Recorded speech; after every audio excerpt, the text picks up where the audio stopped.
Now we will derive the unit of K, that is rate constant. We know that rate of reaction is directly proportional to the change in concentration raised to power n, which is known as order of reaction. Okay, and we can also write it R equal to K, where K is a rate constant and change in concentration to power n. Now we will take K outside and write the reaction like K equals to R by change in concentration to raised to power n. Now we know the unit of the rate of reaction per unit time is, that is mole per liter time. Okay, because it is a change in concentration with respect to time or per unit time, and the unit of the concentration is, mole per liter. Okay, now its power is n here. Now we will write it like mole per liter time inverse, and we will write it like 1 by mole by liter n. Okay, and its power is 1. So when we take this mole per liter to the numerator, this n will become negative. So if we want to write it combinedly, then what we can write it? We will write it mole per liter 1 minus n. Okay, so we will write it like K equals to mole per liter 1 minus n and time inverse. Okay, so it is a unit of rate constant. Now we will also derive the unit for the zero order reaction, first order reaction and the second order reaction. So for very first, that is zero order reaction. So we will write down the same unit, that is K equal to mole per liter 1 minus n time inverse, and here we are taking n as 0 because it is a zero order reaction. So we will write 0 in place of n. So K will equal to mole per liter 1 minus 0 time inverse, or K will equal to mole per liter time inverse. Okay, so it is a unit for zero order reaction. Now we will do it for the first order reaction. So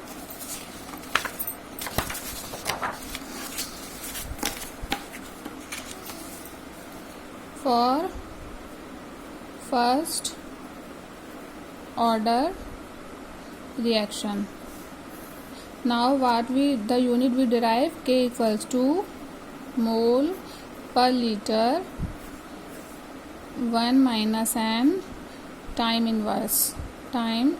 Now we are taking n as 1 because it is a first order reaction. So we will write it like K equals to mole per liter 1 minus 1 time inverse. Okay, so it will become K equals to 1 minus 1 will become 0, so it will be equal to 1. The whole this value will become equal to 1, so it will come time inverse. Okay, so the first order reaction, the unit for the rate constant will come only time inverse. Now we will go for the second order reaction. Second order reaction. Now in second order reaction, we are taking n equals to 2. So the unit of rate constant is K equals to mole per liter 1 minus n time inverse. Now we are taking n as 2, so we will put the value mole per liter, that is 1 minus 2 time inverse, and it will come K equals to mole per liter. It is become minus 1 or inverse or time inverse. Okay, so for second order reaction, the unit of rate constant is become K equals to mole per liter inverse time inverse. So by observing the unit, we can easily find out that which order reaction is this. If the unit of rate constant in a question is giving time inverse, so it is clear that it is of first order reaction. If the unit of rate constant is given as mole per liter inverse time inverse, it means it is a second order reaction. And if the unit of rate constant is given mole per liter time inverse, it means it is a zero order reaction. So by watching the units, like, we can easily find out that which order of reaction is this. Okay, so we are continuing the topic, that is order of reaction. Now let a chemical reaction, that is A plus B plus C is equal to product. Okay, so when A plus B plus C react, they give us the product. Okay, now if we want to know the concentration of any one of the reactant, then what we have to do, we will make the concentration of two reactant constant. Okay, then after we can found the concentration of the reactant which we want to know. So firstly, after experiment, concentration of B and C was constant. It is found that rate is proportional to the concentration of A raised to power P. Okay, where P is order of reaction with respect to A. P is what? P equals to order of reaction with respect to A. Okay, now in second case, if we want to know the concentration of, suppose, other than A, then we will constant A and any one of the reactant here. So after experiment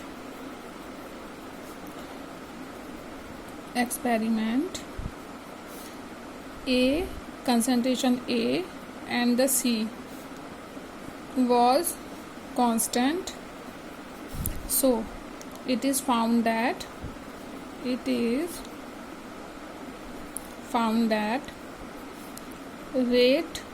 is directly proportional to the concentration B raised to power Q.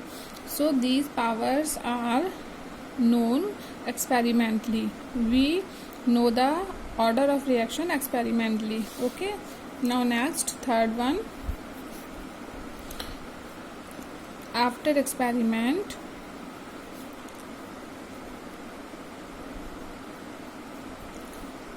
when concentration of A and B was constant,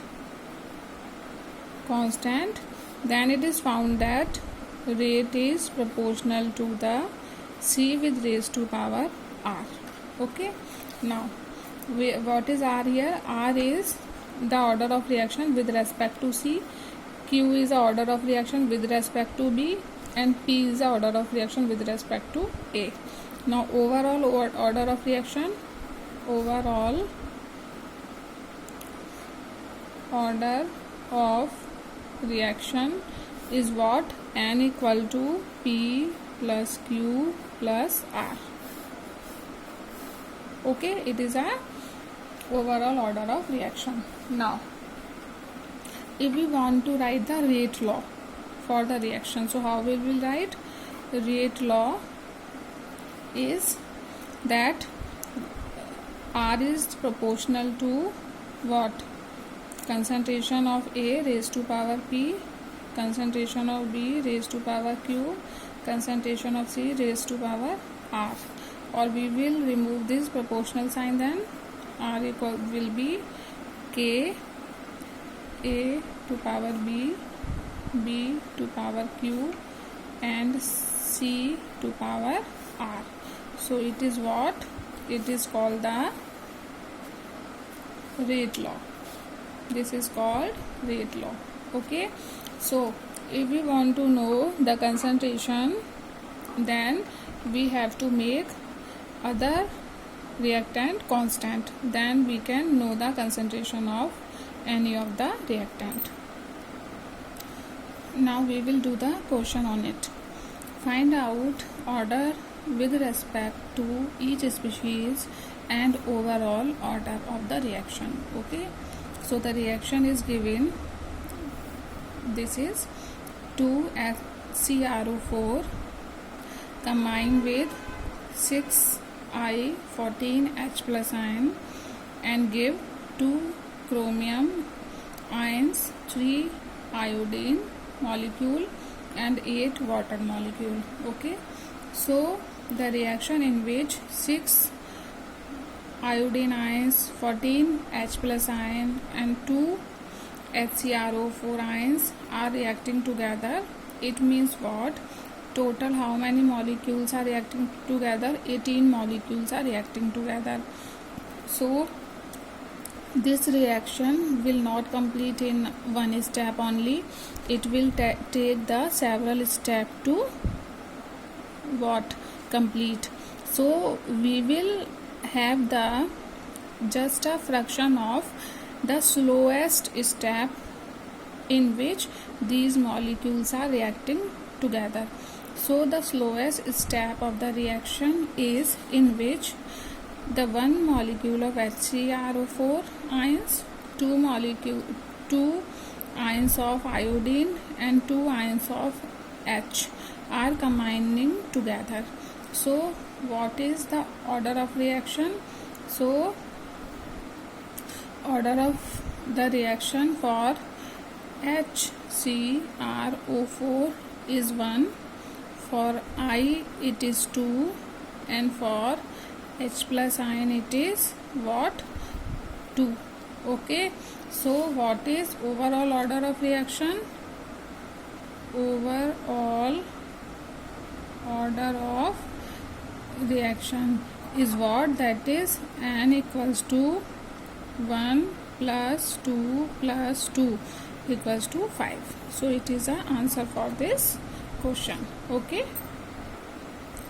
So here is the next question in which it is given that the reaction PQ plus 2P plus Q give rise to S, and following data is collected. That is, for P concentrations are 6 into 10 to the power minus 2, 6 into 10 to the power minus 2 and 12 into 10 to the power minus 2. For Q concentrations are these, and rate for these reactions are these. Okay. Now what they are asking, calculate order of reaction, right? So we know that the rate R is K concentration of P and concentration of Q. Now they are asking for the order of reaction, so we have to suppose the order of reaction here. So for P we suppose order as A, and for Q we suppose order as B. Okay. Now for first case, R is giving 0.0012 equals to K, and value of P in first case is, that is 6 into 10 to the power minus 2 the power A, and for Q is 1 into 10 to the power minus 2 the power B. For second case, that is rate is 0.0024 equals to K, and 6 into 10 to the power minus 2 to the power A, and 2 into 10 to the power minus 2 to the power B.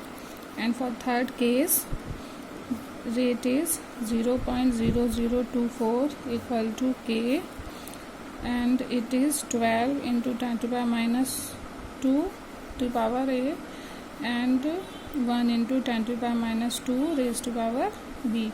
So we will consider as reaction 1, 2 and reaction 3. Now by keeping the reaction 3 constant, when we divide the reaction 1 by 2, then what happen? Let's see. Let divide 1 by 2. Okay, so we are dividing equation 1 by 2. Then what will come? The value will come. It will, when we divide it, the value will come 1 by 2. So it will come 1 by 2 equal to K will cancel out by K. This value will also cancel out because it is exactly same value, and here also it will come 1 by 2 to the power B. Okay, by 2 to the power B.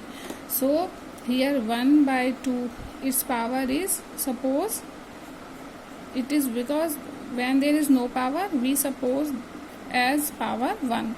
So if its power is 1 and both the values are equal, it means what? Then B will also equal to 1. So what it will come? Order of reaction for Q, it will come what? 1. Okay, now next what we will do? Now we will just keep the constant reaction 2 and divide the reaction 1 by 3 here. Okay, so divide equation 1 by 2. So what we will have when we divide 1 by 2? Sorry, 1 by 3. 1 by 3 because we use the 2 here. So we will divide 1 by 3. So the value will come, again it will come 1 by 2. So 1 by 2, its power will be 1, and here this value it will come what? 1 by 2. 1 by 2 to power A. Okay, then this value and this value is exactly same, so they will cut out.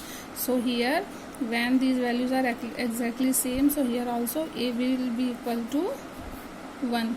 So order of reaction for P is 1 because the value of A is 1, and for order of reaction B, that is for Q, is also 1. So these are of first order reaction. Okay, so to find out the order of reaction, we have to constant any of the reaction, then we can find the value of the reactions. Okay, so to find out the order, here we constant the one reaction and divide one reaction by other, and next time we just constant the other reaction. Okay, and we get the values here. Okay, in next video we will derive the zero order reaction, the first order reaction and the second order reaction. Okay, thank you.